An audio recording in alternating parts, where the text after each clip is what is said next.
Thank you, everyone, for joining us at day 2 of Unite, the Salesforce.org Partner Summit.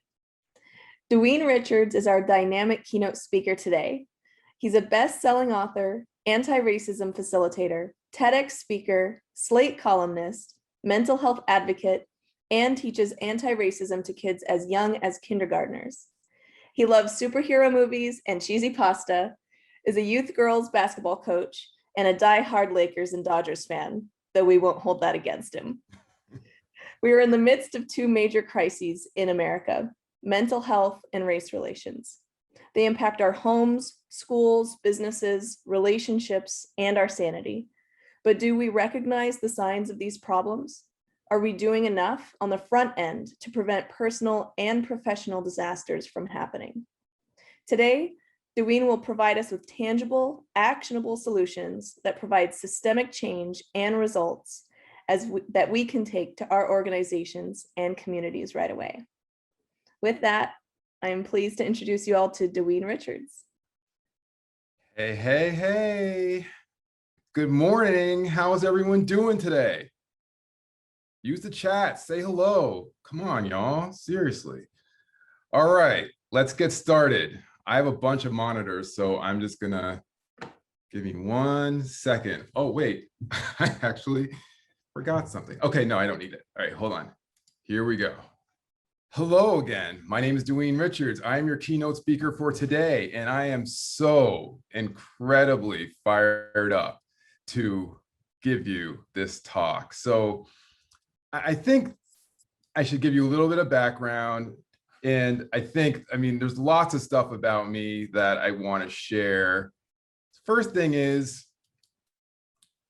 I am a keynote speaker. Yes, I'm a TED Talk speaker. I've facilitated anti-racism training all over the world for thousands and thousands of people.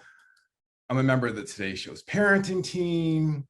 I'm a best-selling author. I starred in an international Microsoft commercial with my daughters.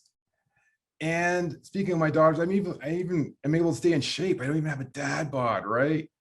And it's like, oh wow, this guy has all this stuff going for him. It's like he's got it all figured out. Well, not so much, not so much. Someone reached out to me and said this to me: "You're not fooling anyone. You're a complete loser and a fraud. Just kill yourself already. Nobody would miss you. Trust me." I mean, whoa, that's like crossing the line of mean-spirited, right? But what if I told you that the person who said that was me? Yes, I said that about myself. And 4 years ago, almost 4 years ago to the day, I almost took my own life. And it's funny, even though I've told this story a few times, I always think about how close I was. I was so close to ending it.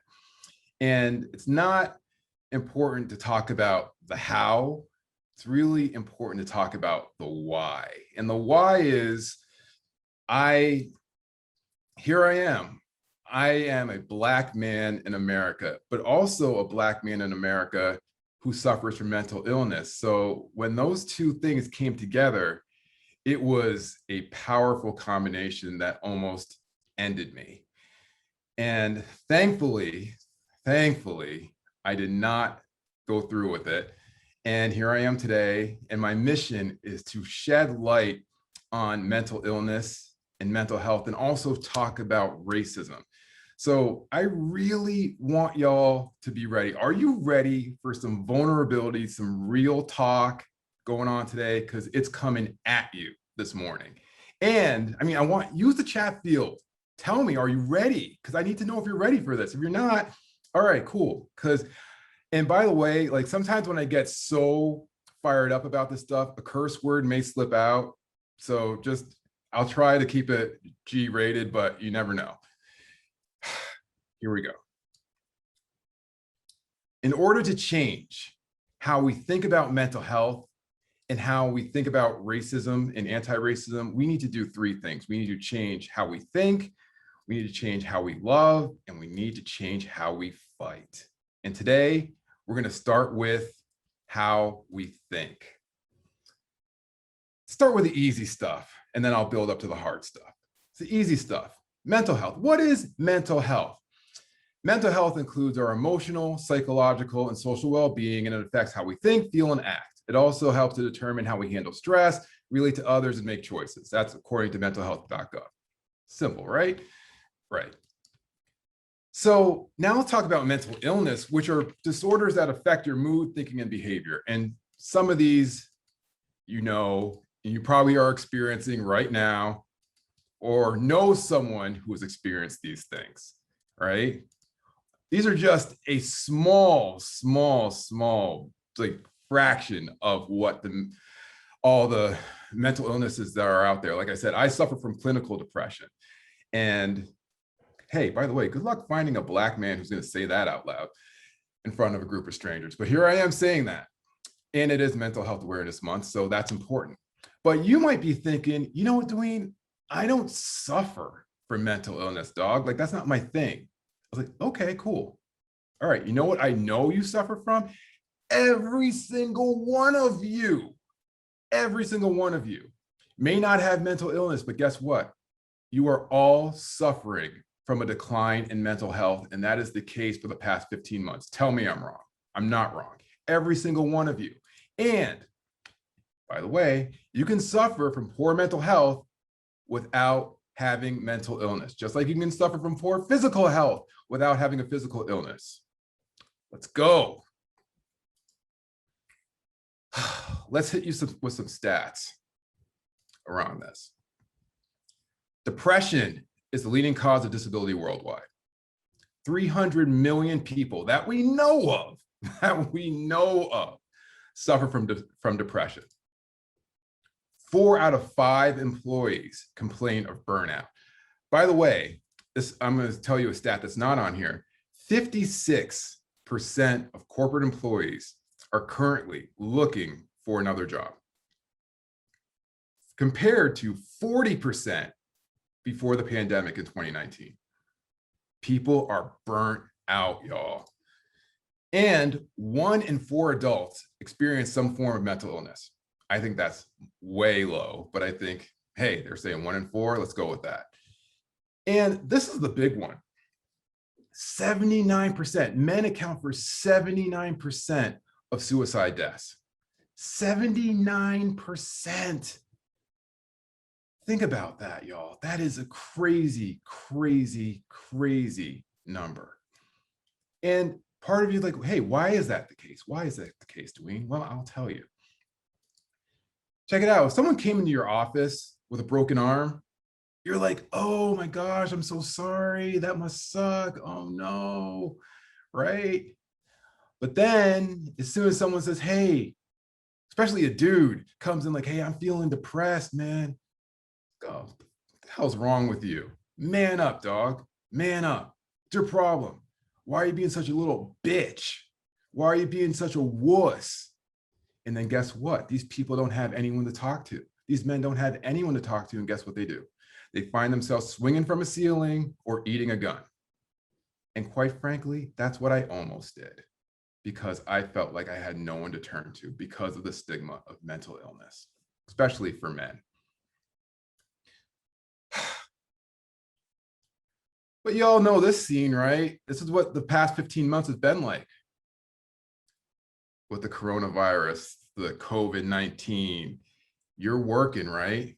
And you got your knucklehead children in your ear, you're trying to homeschool them. It's not even homeschooling, by the way. It's not, it's crisis schooling. Like, it's just, you have no idea what you're doing. None of you do. None of us do. And we're like, oh my gosh, it's a once in a generation pandemic. So we're trying to figure out what the hell's going on, right? It is crisis schooling, ain't no homeschool. So we're doing crisis schooling, right? And then guess what? You have deadlines. Like, your boss ain't trying to hear that. They want that work done. And guess what? You're also isolated. You are isolated by yourself. You can't go to the gym. You can't go to the bar. You can't go to restaurants. You can't hang out with your friends. You're just sitting with a mask on. Look, I got a mask with a mask on behind me. I mean, seriously, it's crazy. That's the way it's been for 15 months. Oh, but so you're like, you're by yourself. You're like, guess what? Why don't we do this? Why don't we just go to social media and see what's going on? Oh, social media is a freaking dumpster fire. It's a dumpster fire of people yelling at each other nonstop. And you're like, oh my gosh, that's no good. And of course, not to bring politics into it, but still, there was a big presidential election a few months ago, and our nation is still divided over it. And think, not even the nation, the world is divided by our presidential election still. And all those things are pulling at you, and you feel like you're going to lose your freaking mind. Yo, real talk. When the pandemic started, I was chilling. I was like, yeah, man, this is cool. I can work from home. I can just be in my underwear and just chill and all that stuff. But after a week of that shit, I was like this. I was like this. This was me. After a week, I'm like, yo, a brother can't handle this. This is hard. This is no joke, man. And I felt it. I felt it, and I was like, this is no joke. But friends, this is the stuff that we have in common. All the stuff is the stuff that we have in common. Now we're going to talk about something a little more serious and things that affect people who look like me. And that is racism. I think it's important to define racism just like I define mental health. So let's do that. So according to Webster's dictionary, they say that racism is a belief that race is the primary determinant of human traits and capacities, and that racial differences produce an inherent superiority of a particular race.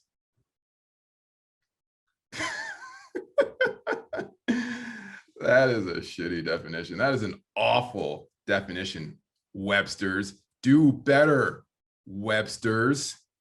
Oh, guess what? I did do better. My definition is as follows. It's a political, economic, or social system in which a dominant race uses its power to oppress others of different races. Doyin effing Richards. That is my definition. Now, are y'all ready for the first hot take of the day? I mean, I even have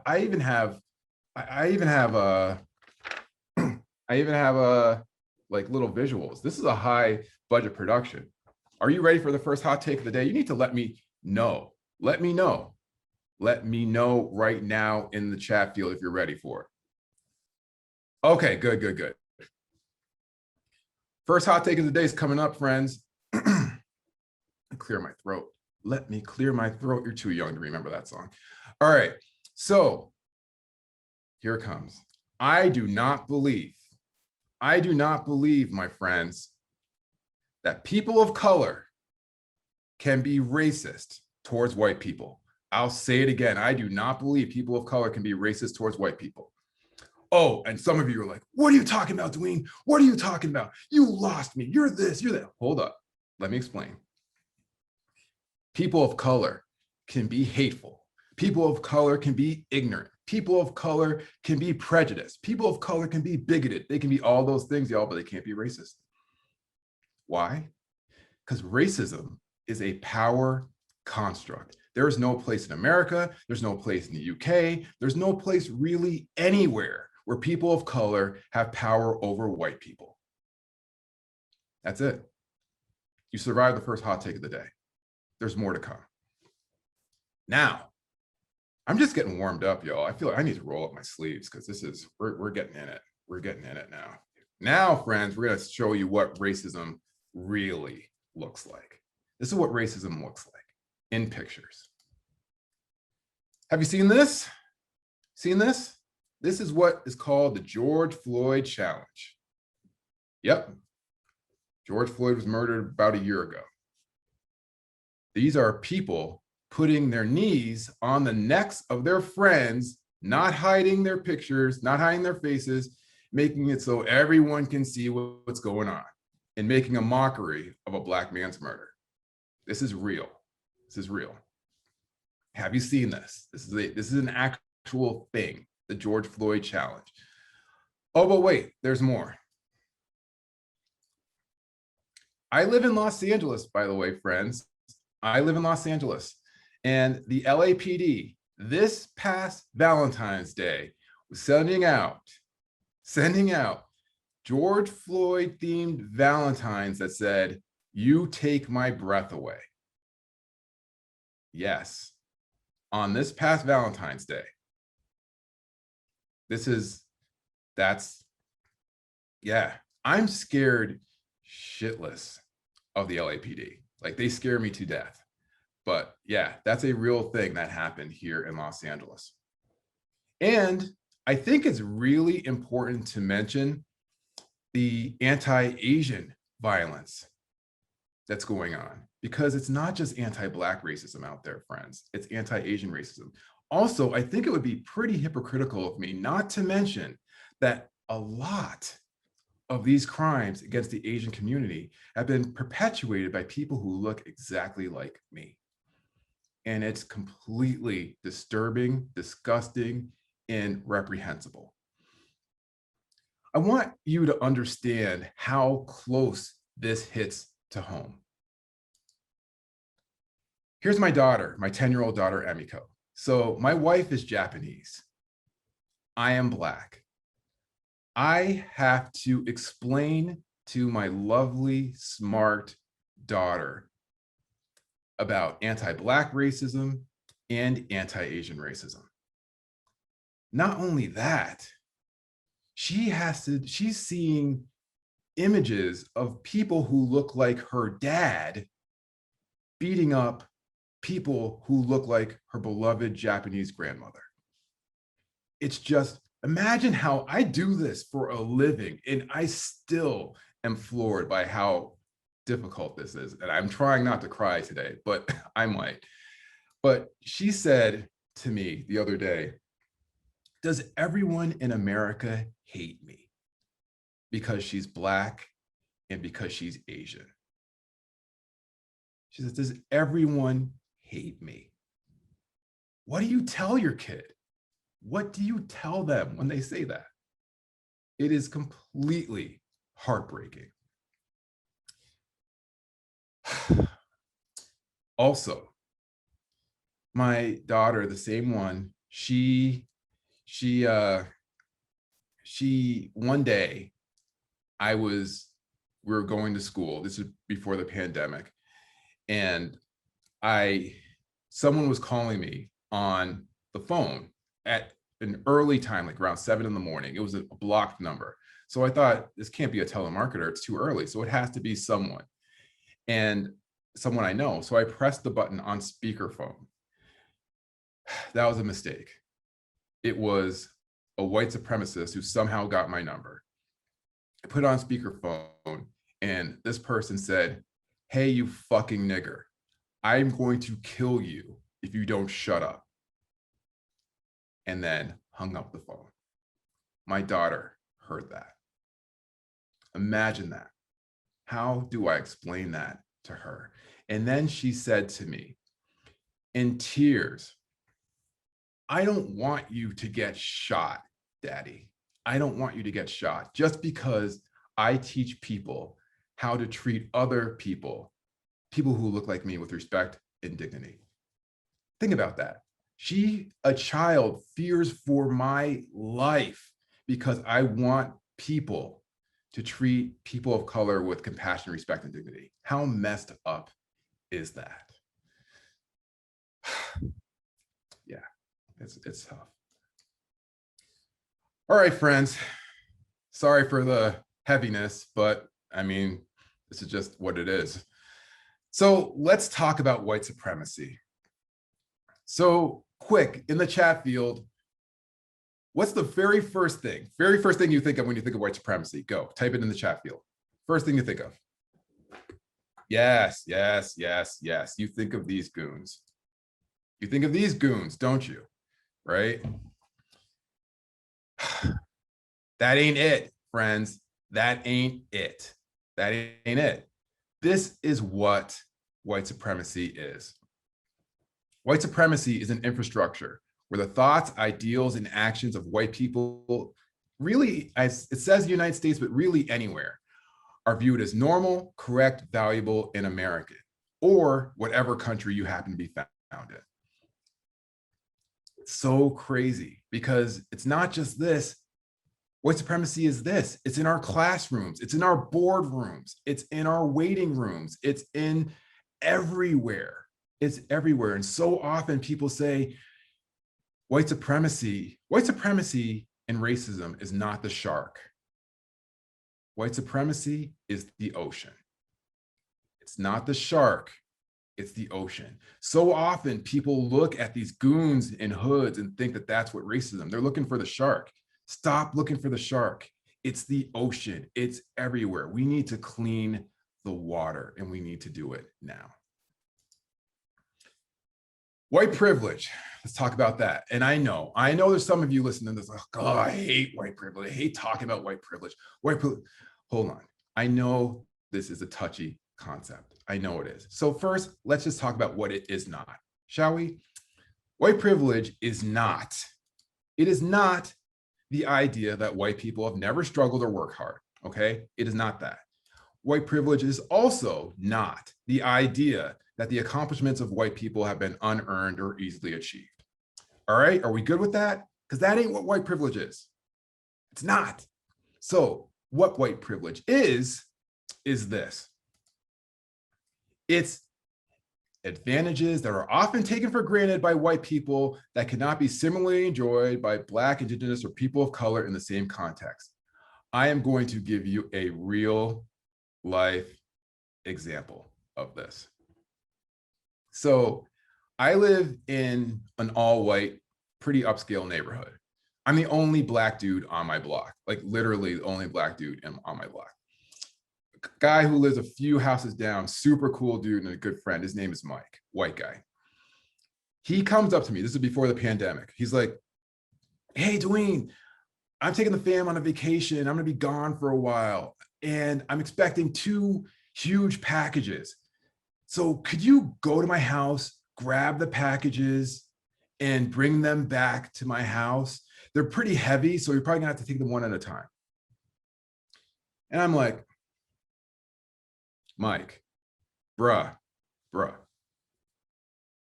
That's all I did. And he's like, oh my gosh, I'm so sorry. I'm so sorry. I should, like, Mike, I can't go to your freaking house and bring, as the only Black dude in the neighborhood, go into your gate, go to your doorstep, grab packages, walk them down the sidewalk to my house. How do you think that's gonna look? And he's like, oh my gosh, I'm so sorry. Again, it's advantages that are often taken for granted by white people that cannot be similarly enjoyed by people of color in the same context. I'll give you another quick example of this, if I have time, and I think I do, is a few years ago in Los Angeles, in my same white neighborhood, there was a Black man who was sexually assaulting white women. And when I saw the composite sketch of this dude, he was Black, shaved head, about 6'2", similar to me. I told my friends, like, look, I am not going to leave the house, not leaving the house till this dude's captured. Like, I am not going out of the house for any reason. My white friends are like, what are you talking about, man? Like, seriously, just go out, bruh. Come on, man. Like, no, I'm not going out. And think about that, my white friends. If you found out that there was a criminal who looked like you that was out there, would it even impact your life? Would you even be worried about going out? You'd be going about your life doing your thing. You wouldn't even think twice about it. But if I went out, it could literally mean life or death for me. These are privileges that I'm talking about. All right, friends, you still with me? You guys have been really quiet on the chat. Just make sure you're still with me. All right, good. I'm going to give you a very quick history lesson. I don't have time to give you the full history lesson, but I'm going to give you a little short one. So, an American history lesson to my overseas friends, but I'm sure it's very similar where you are too. So, 1776, America, America was born. Y'all know what happened in 1965?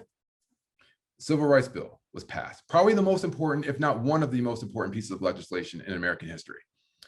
I want you to think about this, friends. Wrap your head around this. So for 189 years, 3/4 of American history, it was legal. You were a good, law-abiding American if you treated people who look like me as subhuman garbage. I'll say that again. You were a good, law-abiding American if you treated people who look like me as subhuman garbage for 3/4 of our nation's history. Think about that. So what does that look like? Slavery. I don't need to go into detail about that. Jim Crow laws. You can't eat here, Black people. You can't live here, Black people. You can't work here, Black people. All that stuff. I mean, listen, there's a ton of examples. I just don't have time for all of them because this would be like an all-day keynote. And then something like sundown towns. So friends, use the chat field to say yes or no. Are you familiar with the concept of sundown towns? Yes or no? Just type yes or no. All right, most of you are. I'm seeing some no's. Okay, as long as there's no's, I'll give you a quick thing on sundown towns. Sundown towns are towns in America where if people of color, usually Black people, are seen in these towns past sundown, they can get their asses beat, they could get murdered, they can get harassed, and all those things happen to them. The police are in on it, the citizens are in it, everyone's in on it, and no justice will be served. And here's a kicker, friends. There are still sundown towns in America today. Yes, there are.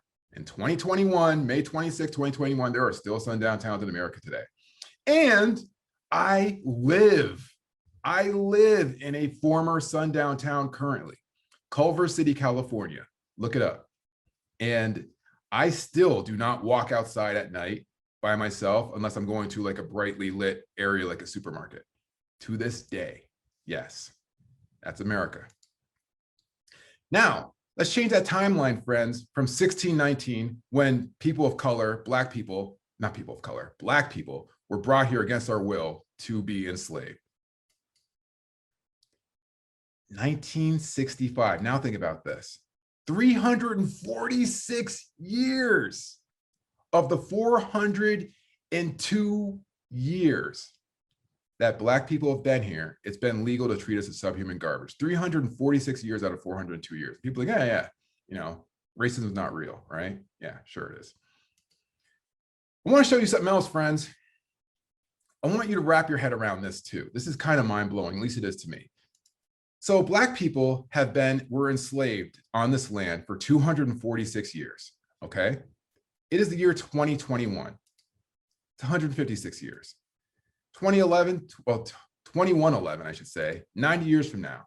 So 90 years from now, Black people will be free as long as they've been enslaved on this land. So think about that. You won't be alive to see that day. I won't be alive to see that day. Your kids won't be alive to see that day.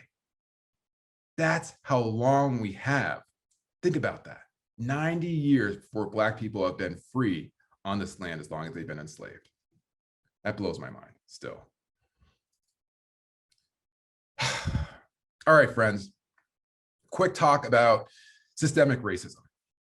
And I know that some of you, like there's people out there who don't believe in systemic racism. Like, oh, systemic racism is not a thing, it's not a thing, it's not a thing. Okay, I'm gonna give you an analogy that works, and I hope you like it. Cake, right? We all love cake. Even though it's early in the morning, we all love cake, right? Here's the thing about cake.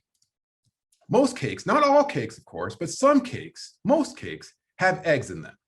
So using this analogy, let's say people of color are allergic to eggs, right? You can't see the eggs in the cake. You can't smell the eggs in the cake. You can't taste the eggs in the cake. But if people of color are allergic to those eggs, if they eat that cake, they could get sick or die.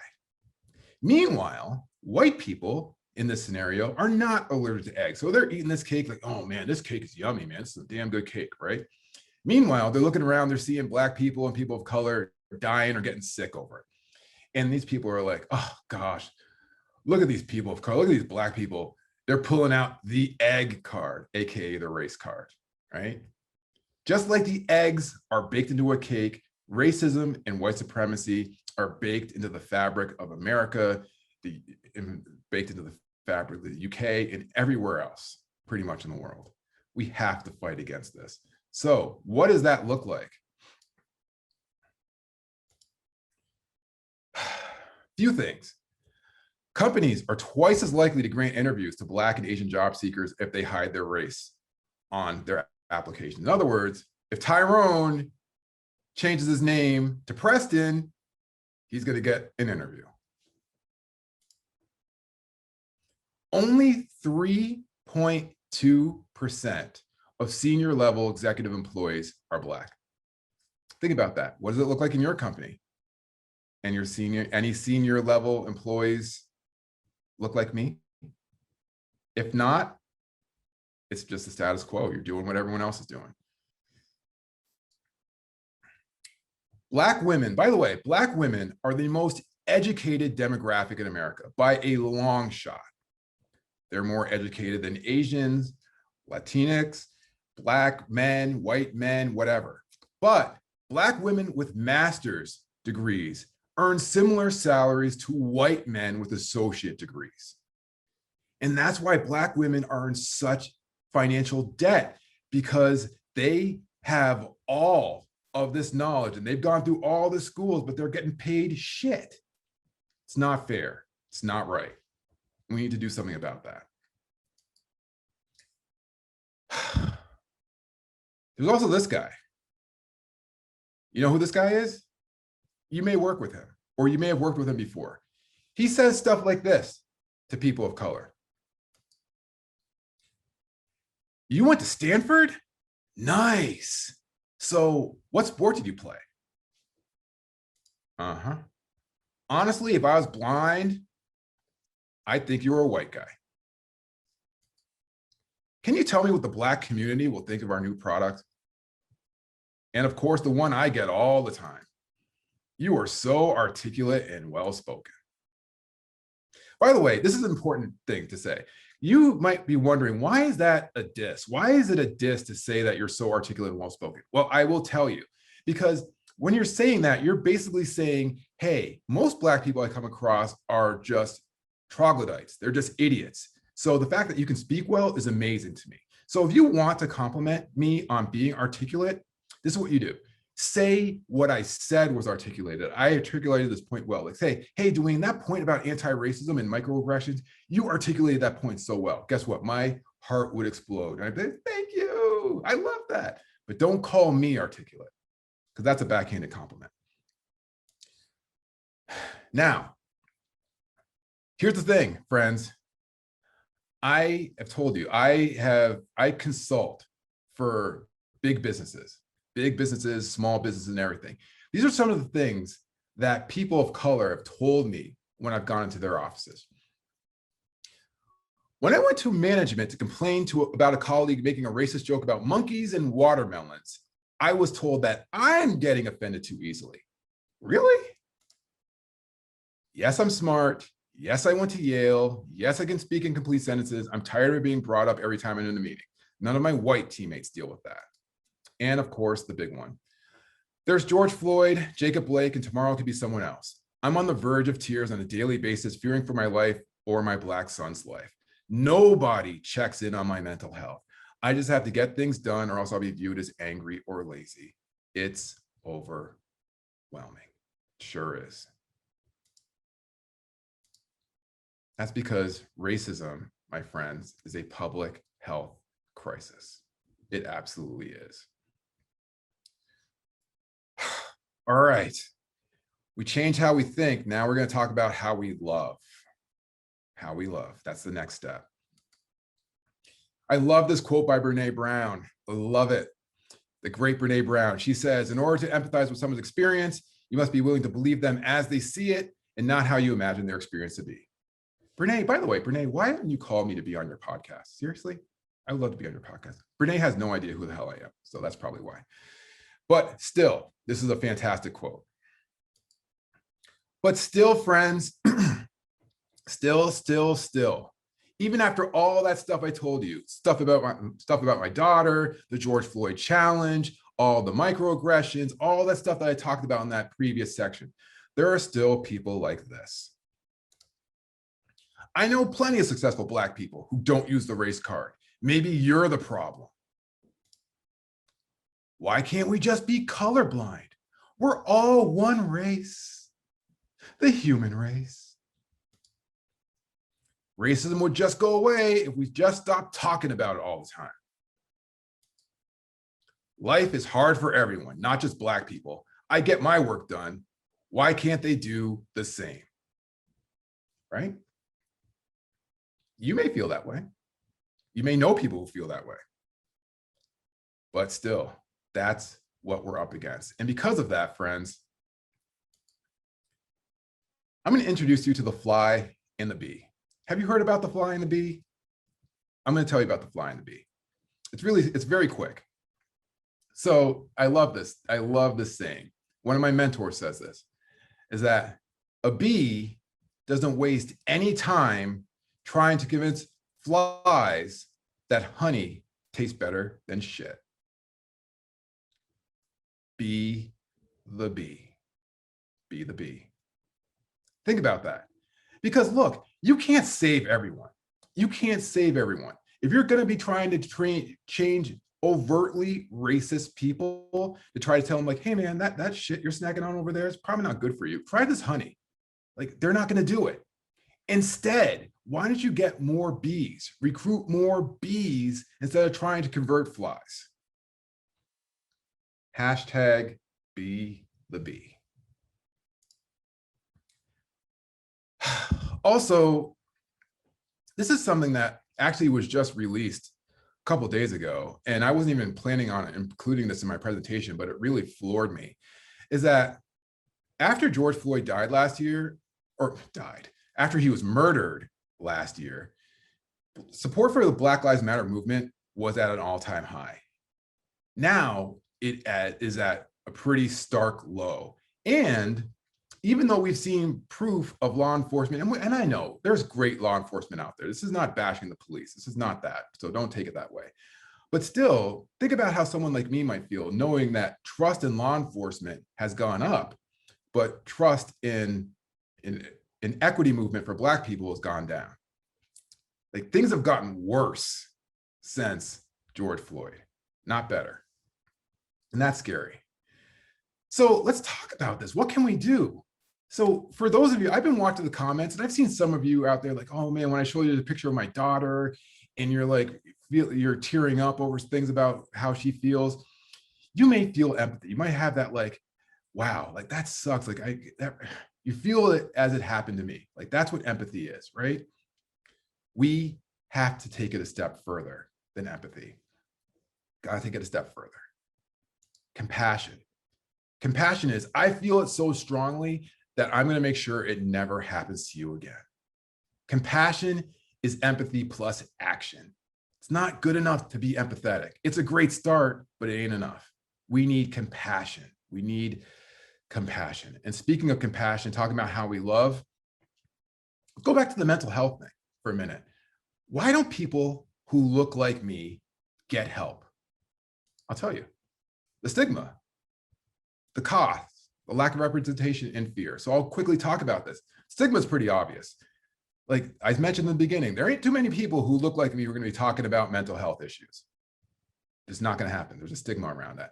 The cost, as I told you, Black people are being paid peanuts compared to white people. And mental health, especially in America, is really expensive. Our mental health system is broken. Lack of representation. There are not very many therapists who look like me. I have my therapist, who I'm going to meet with after this presentation, is a Black woman. And I cherish her. I send her gift cards. I do all types of stuff. I cannot lose her because like she is the golden goose. She is a unicorn because there's not very many out there. And a lot of people who look like me don't feel comfortable sharing their stories with people who don't look like us. And of course, the fear.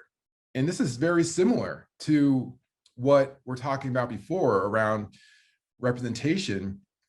It's like, what will my boss think if I talk about this? What will my friends think? What will my wife think? What will, it's hard. So with that in mind, friends, we're going to talk about what you can do, what we can do right now to be better and show what we can do to be better allies for people who look like me. And first off, we're going to talk about individual contributors, people who don't have a reporting structure. So let's do that. First thing is this. It's not about you. It's not about you. It's not about you. It's not about you.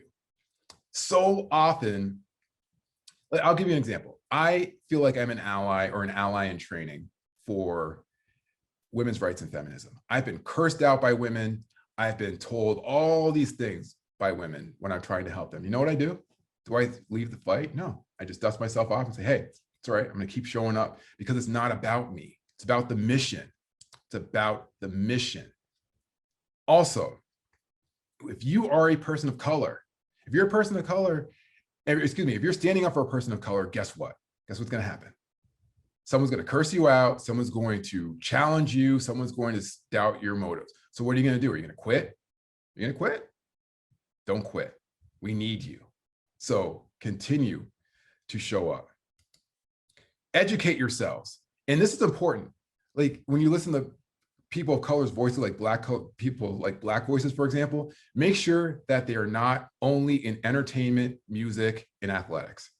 Because if you do that, then you're only going to think that Black people are good when they're slam dunking a basketball, singing a song they like, or telling a joke they like.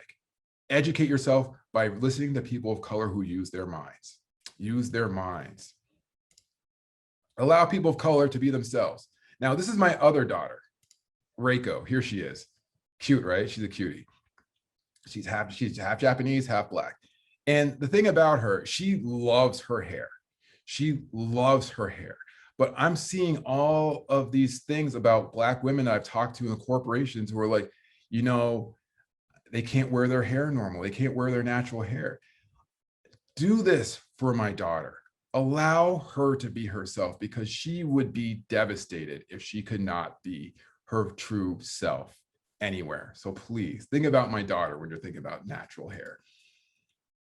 Now, let's talk about what leaders can do, shall we? What can leaders do? Let's talk about what leaders can do. Get your human resources department in check. Leaders, human resources are the police departments of corporate America. They are in charge of hiring, firing, discipline, all that stuff. Your human resources department better be the most anti-racist department in your building. If it's not, then there's a big problem.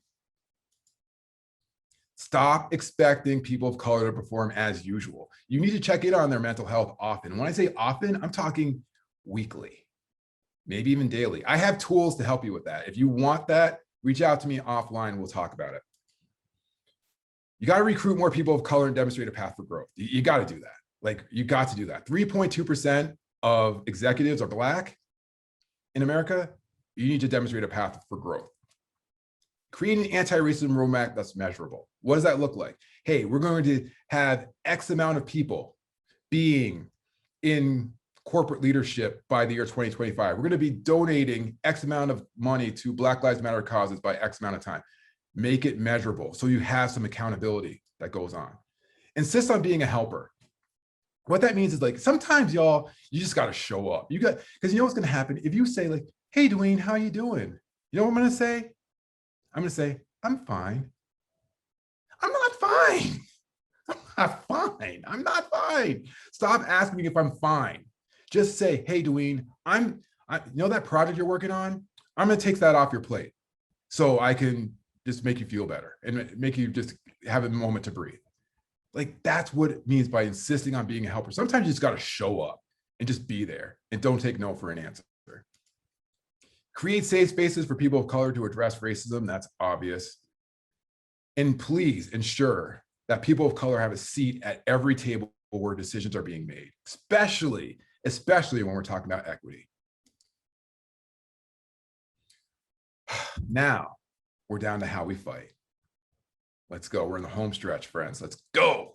How we fight. You know who scares me the most when it comes to racist or racism? These two. You're like, what are you talking about, Doyin? They're so good looking. What a good looking couple. I'll tell you why they scare me, because they say stuff like this. Listen, I'm not racist. I'm totally against all that stuff you described earlier. Now, if you'll excuse us, my wife and I are going to hop in the Volvo and head to the farmer's market. Because they don't think they're the problem, so they do nothing. In a racist society, it's not enough to be non-racist. We must be anti-racist. And by the way, do you want to know what the lifeblood is for white supremacy? Do you want to know what the heartbeat of white supremacy is? Do you want to know what it is?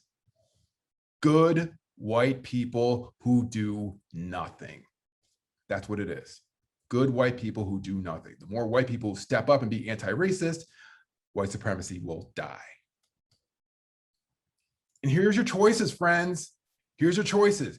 Every single thing you do or don't do in life smashes one of these two buttons. So if you're shy and you don't like talking about anti-racism, or you don't want to ruffle feathers, guess what button you're smashing? You're smashing the racism button. Because like I said, anti-racism is a grown-ass adult sport. It's confrontational, it's messy, it's a little bit ugly sometimes, but it's necessary. Are you about that life? Are you about that life? You need to be, because we need you. So by the way, sometimes I like to doodle and make cartoons, because I also train children on how to be anti-racist. So these are some cartoons I created, which will help you. So when it comes down to how to fight, follow this little cartoon I created. This is not my superpower. My superpower is training, but this is something I like to do. So here are my cute cartoon characters. So there's three categories that everyone falls into. There's anti-racist on one side, there's overt racist on the other side, but the biggest category are the folks in between.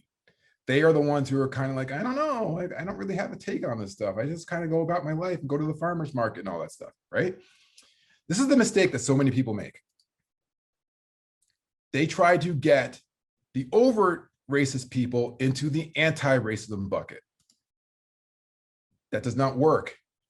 You can't make flies into bees. We talked about this already. Stop doing that. Like, I see people online like arguing with strangers online. Like, what are you doing trying to make them anti-racist? Stop doing that. Stop trying to make strangers and other overt racist anti-racist. Stop doing it. Stop wasting your time. Instead, this is what you do. You go after the people who are in between. You grab them and you grab them and you put them in the anti-racist bucket. And then guess what happens? The anti-racism bucket gets bigger. And then when the anti-racism bucket gets bigger, the overt racists become marginalized. They get scared. They get all those things happen to them and they become obsolete. So stop arguing with trolls online. Stop arguing with your Uncle Johnny, your racist Uncle Johnny. Go find the bees, hashtag be the bee. Here's some stuff that you need to do when it comes to how to fight. When it comes to racist, you can't sit with us. You know what they say, like those mean girls, like, no, you can't sit with us. Excuse me. Hey, you can't sit with us. No, you can't sit with us, racist. You can't work with us, racist. You can't come to Christmas. You can't come to birthday parties. You can't vacation with us. You can't hang out with my kids. You can't do anything. You're not allowed. You're not welcome. Stop making them welcome. They can't sit with us, ever. Be a snitch. What does that mean?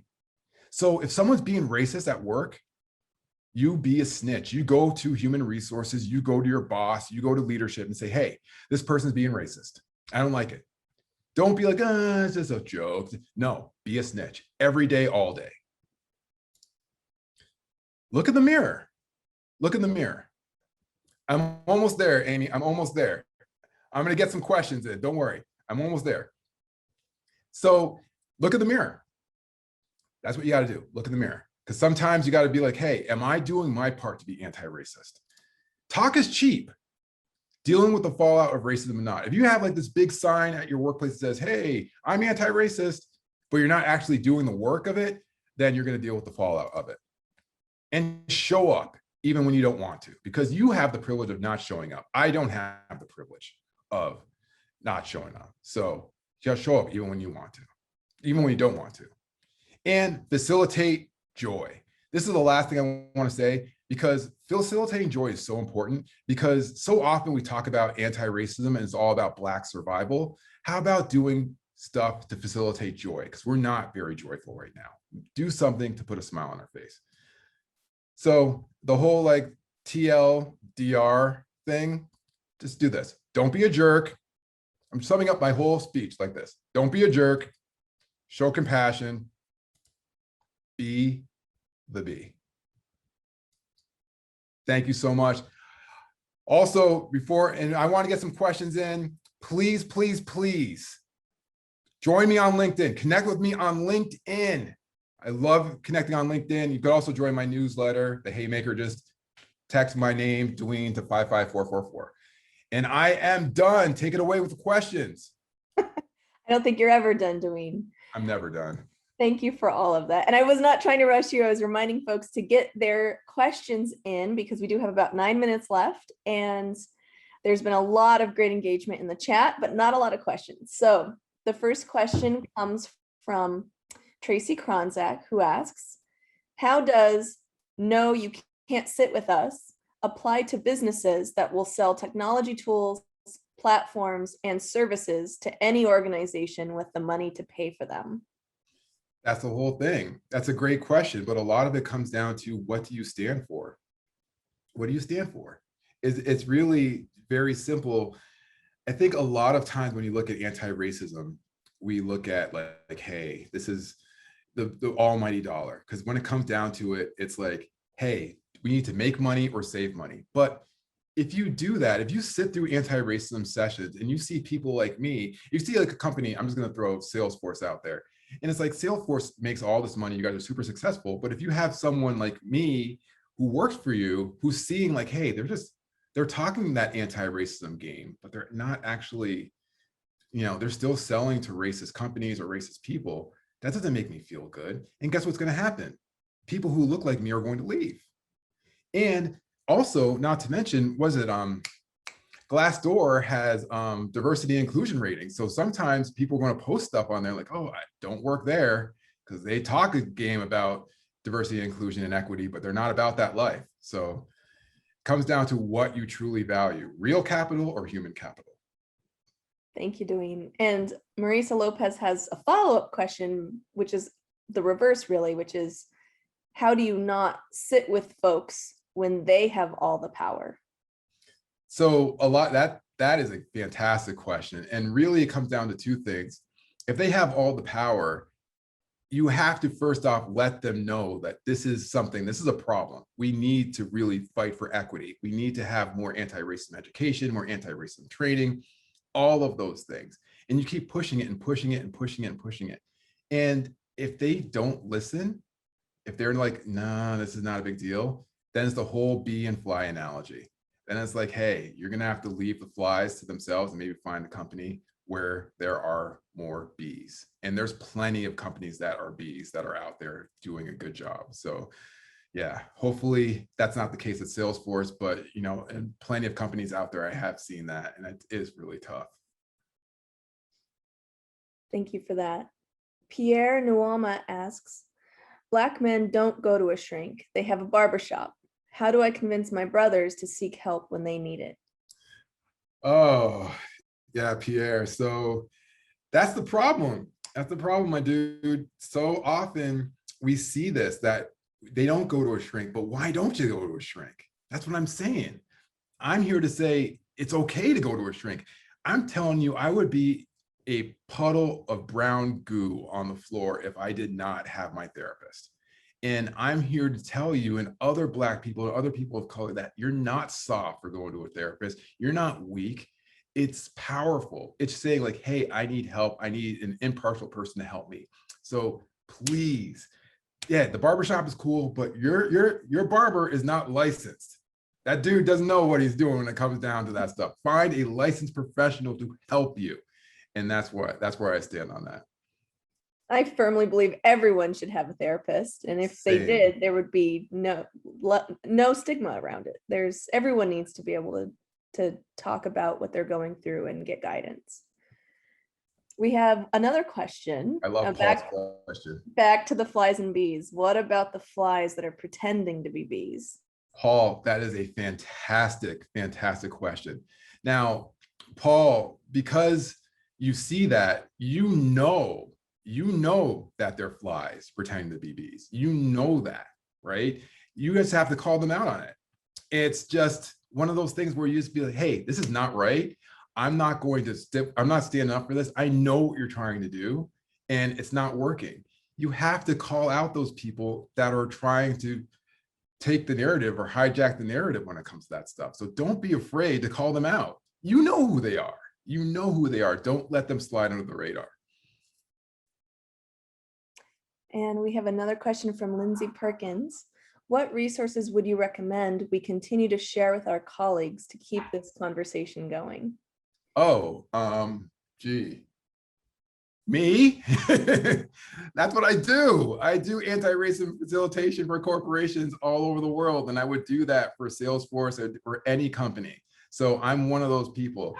There are plenty of other places. I just don't have time to give you all of them, but you can reach out to me offline. But that is exactly what I do. That is what I do for a living. I help people with this stuff. Yes, and I highly recommend everyone should be following Doyin on Facebook, Twitter, LinkedIn. In fact, I personally have been, I don't know, fangirling maybe for years now, following you on Facebook and your journey. And it has helped me a lot in mine as well, in my anti-racism journey. So thank you for continuing to do that work, which is essentially unpaid and, you know, hopefully leading to more paid work for you. But the fact I'm just sharing that, Amy, real quick. Yeah, they wanted to see my contact info. That's perfect. Thank you. Yeah, everyone should be following Doyin, and then hire him, bring him in, do a workshop, do the work with your firms, do the work in your communities. That is what this is all about, is taking action rather than just feeling strong feelings. Like, channel those feelings, channel those emotions and that energy into taking action. Sorry that it went all the way to the buzzer, guys, but thank you so much for having me. I had a blast. I hope you learned something today. I hope you were moved to action. And remember, be the bee. Much love to you. Thank you, Amy and team. Take care. Thank you, Doyin. All right, bye.